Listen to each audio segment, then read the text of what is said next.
On prend la direction des États-Unis. Une nouvelle fusillade a éclaté en Floride, à Jacksonville. Un tireur a ouvert le feu dans un magasin discount.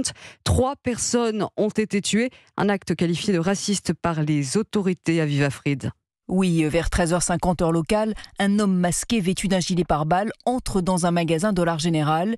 Il est armé d'un pistolet et d'un fusil d'assaut AR-15 où sont gravées des croix gammées. Il tire et abat 2 hommes et une femme avant de retourner l'arme contre lui et de se donner la mort. Les 3 victimes sont noires, l'homme lui est blanc et il a laissé pour les policiers, les médias et ses parents des manifestes pour justifier son geste. Le racisme l'a poussé à commettre ce crime, comme l'explique le shérif de Jacksonville, T.K. Waters. Les passages de ces manifestes détaillent la dégoûtante idéologie de haine du tireur.